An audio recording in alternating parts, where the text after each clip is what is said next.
इंसान सब कुछ होते हुए भी भीतर से खाली महसूस करता है। बाहर से हंसता है, काम करता है, बोलता है, लेकिन मन के किसी कोने में एक हल्की सी थकान जमी रहती है।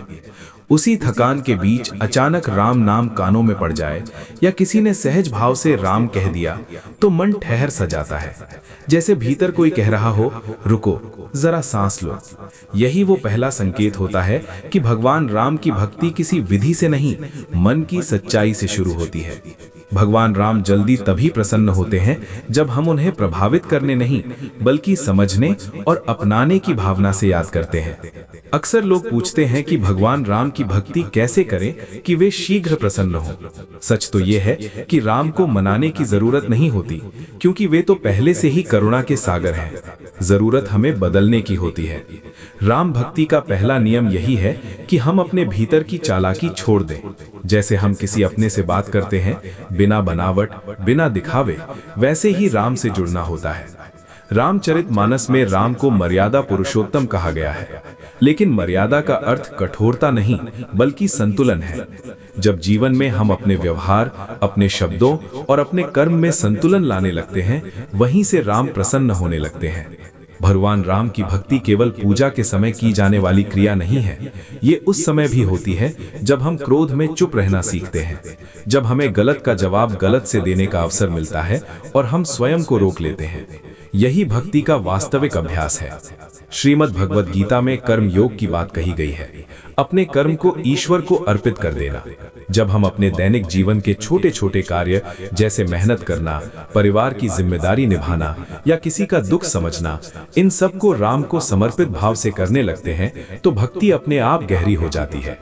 कई लोग सोचते हैं कि अधिक मंत्र जप, अधिक नियम या अधिक कठोर तप से भगवान जल्दी प्रसन्न होते हैं, लेकिन संतों ने बार बार कहा है कि राम को संख्या नहीं, भावना प्रिय है।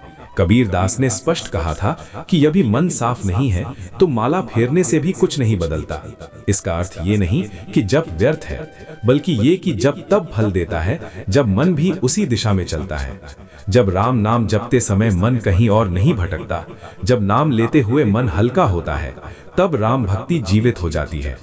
भगवान राम की भक्ति का एक बहुत गहरा पक्ष ये भी है कि वे हमारे व्यवहार को देखते हैं, हमारे शब्दों को नहीं। हम मंदिर में क्या कहते हैं ये उतना महत्वपूर्ण नहीं जितना ये कि हम मंदिर से बाहर आकर कैसे जीते हैं। क्या हम दूसरों के लिए सहज हैं? क्या हम अपने स्वार्थ को हर बार सबसे ऊपर रखते हैं या कभी कभी किसी और के लिए अपने अहंकार को पीछे रखते हैं? राम वनवास में भी राजा थे, क्योंकि उनके भीतर न्याय था। जब हम अपने जीवन में न्यायपूर्ण होने लगते हैं, तब राम की कृपा स्वतः सक्रिय होने लगती है।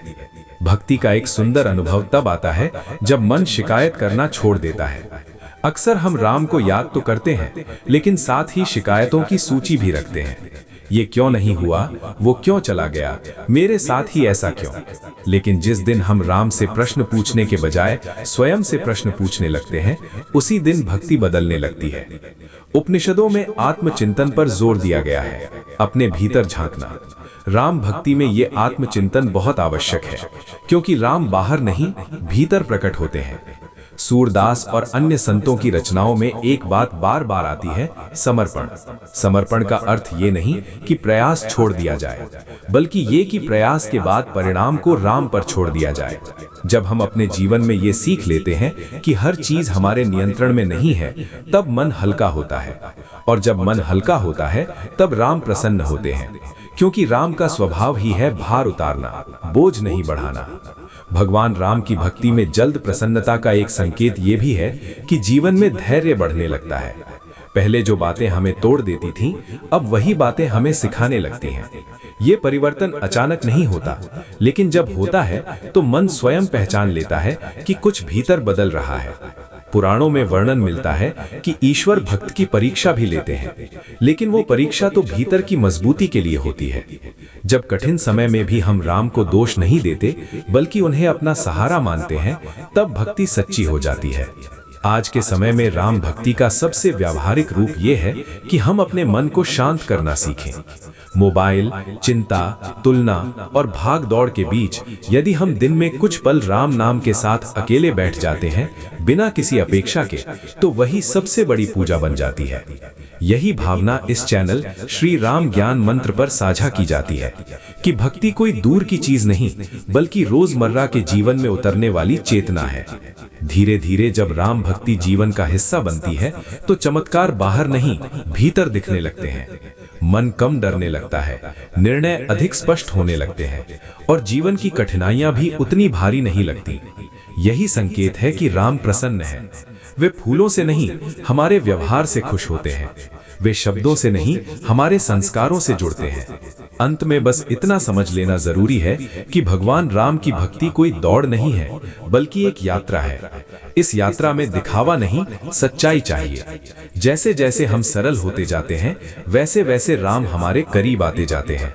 यदि ये विचार आपके मन को छूता है, तो इस यात्रा में हमारे साथ बने रहिए। इस चैनल को सब्सक्राइब करें, वीडियो को लाइक करें, अपने अनुभव कमेंट में साझा करें। इसे उन लोगों तक शेयर करें जिन्हें इसकी आवश्यकता है, और बेल आइकन ऑन करें ताकि ऐसे ही शांत, विचारपूर्ण और जीवन को दिशा देने वाले विचार आप तक पहुंचते रहें।